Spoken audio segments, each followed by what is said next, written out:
Hey guys, I'm no expert on Against the Storm, but me and my partner love this game, so we have thought up some tips to share for fun.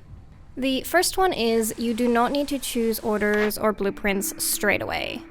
I know the buttons are flashing so seductively, but don't rush. Take your time to consider your biome, what resources you have right now, even go so far as to open a glade.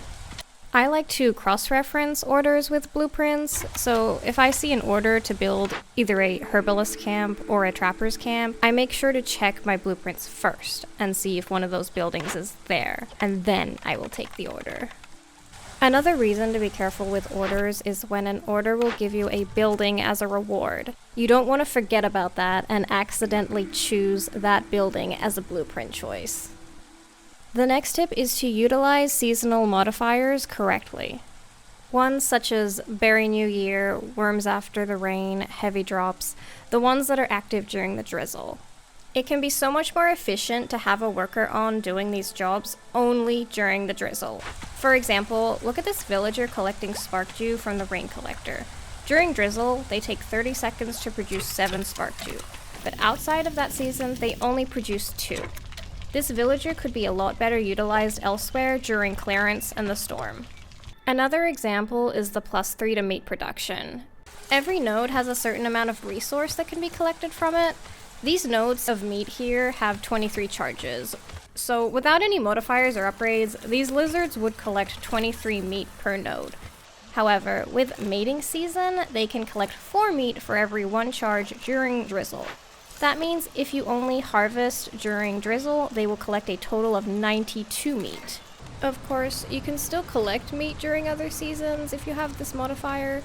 You will still get more than 23 meat from the node. However, you're only getting 1 meat per charge in those other seasons instead of 4. I highly recommend utilizing your workers this way if you can. In this quick game I did here, I juggled my trapper's lizards in and out of a kiln. And the kiln is the most inefficient way to make jerky, and yet I still never ran out of meat when I was collecting it only during the drizzle. So if you're low on workers or something, just remember to read and utilize your modifiers in a much more efficient way.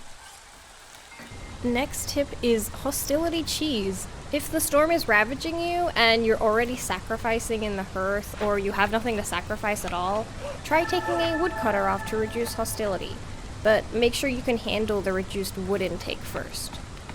Next, don't put your output limit too high on your Crude Workstation. Only ever make what you need. I personally like putting it around 8 max. If you put your limit higher, you will burn through your resources very quickly. And you will probably eventually get a way more efficient method of making planks. And, that 8 wood you spent making 2 planks could have made 4 later on. The next tip is to stop cutting into smaller glades when you have a good reserve of resources.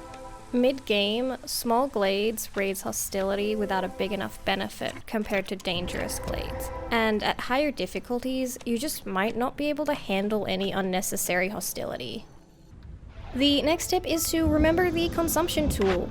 This unlocks in the upgrades at Obsidian Archive level 6. This is especially useful when you have an order to, for example, make 40 flour, and you are trying to make flour with roots, but your villagers keep eating the roots, so you can never quite make the flour. Now you can forbid them from eating the roots. Just make sure you have another food source, of course. So that's all I've got for now. Thank you for watching.